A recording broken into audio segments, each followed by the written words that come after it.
Hello guys, यहाँ पर part 2 कक्षा 12 का यहाँ पर लेकर आ चुके हैं। जहाँ पर हम क्वेश्चन नंबर 10 तक कंप्लीट करा चुके थे पार्ट फर्स्ट में। इस वीडियो में हम आपके लिए क्वेश्चन नंबर 11 से आगे तक के हल कराएंगे। ठीक है, तो चलिए बिना टाइम खराब किए अब आप देखेंगे संपूर्ण हल के साथ। ठीक है, तो यहाँ से क्वेश्चन नंबर 11 पर चलते हैं डायरेक्ट। यहाँ तो आपने ये सभी कंप्लीट कर लिए आंसर शायद मैंने आपके लिए प्रोवाइड कर दिए थे। क्वेश्चन नंबर 11, 12, यहाँ पर 13 आपने देख लिया। अब देखेंगे क्वेश्चन 10 तक कंप्लीट कर लिए। यहाँ पर मैंने वीडियो को एंड किया था और यहाँ से अब आपके लिए आगे प्रोवाइड किया जा रहा है। तो चलिए हमारे से बने रहिए और अधिक से अधिक बच्चों के लिए शेयर वीडियो करते रहिएगा। धन्यवाद। चलिए बिना टाइम कराए क्वेश्चन नंबर 11 देखेंगे पहले। तो क्वेश्चन नंबर 11 को आप यहाँ पर देख सकते हैं, गुच्छत बस्तियां किसे कहते हैं। तो यहाँ पर इसका राइट आंसर आपको आगे मिल जाएगा और क्वेश्चन नंबर 12 भी यहीं पर देख लीजिएगा, क्योंकि आगे हम दोनों को एक साथ आंसर प्रोवाइड करेंगे।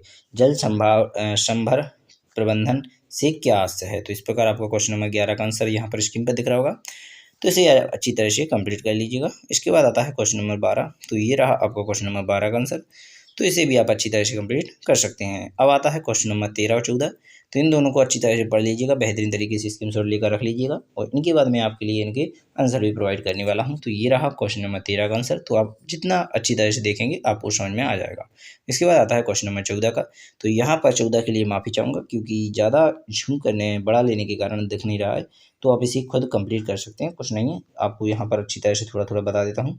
जैसे धरातल में क्या होता है, भौगोलिक कारक है, ठीक है, जलवायु में क्या होता है, मृदा में क्या होता है, वनस्पति में क्या होता है।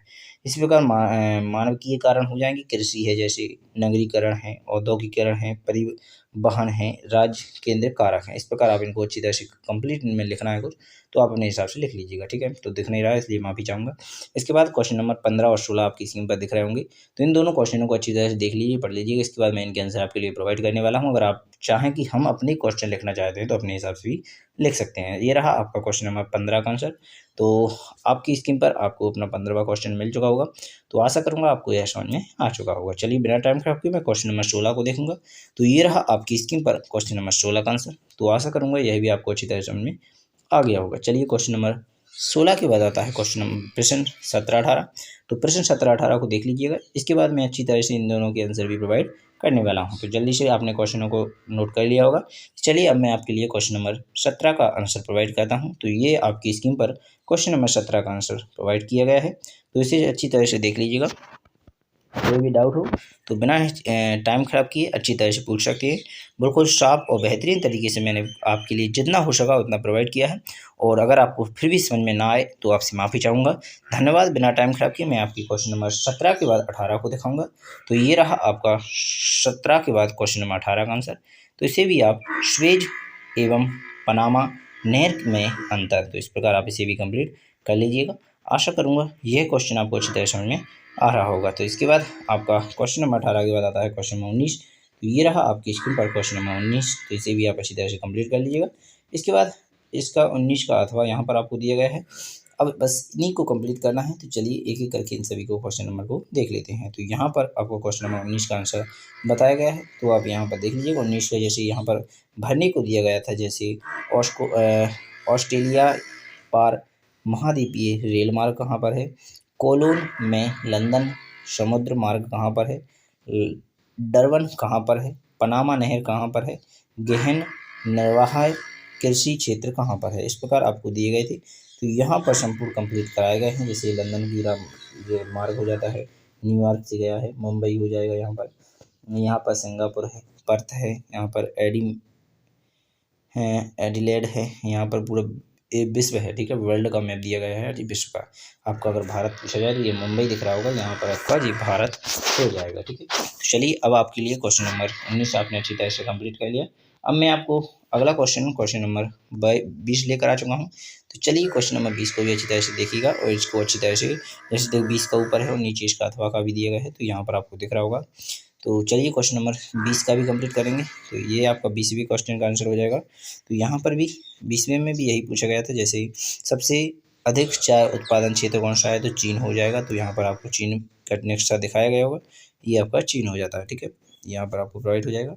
इसके बाद क्वेश्चन नंबर अगला दिखा जाएगा, सर्वाधिक साक्षरता वाला राज्य कौन सा है, सर्वाधिक साक्षर राज्य कौन सा है।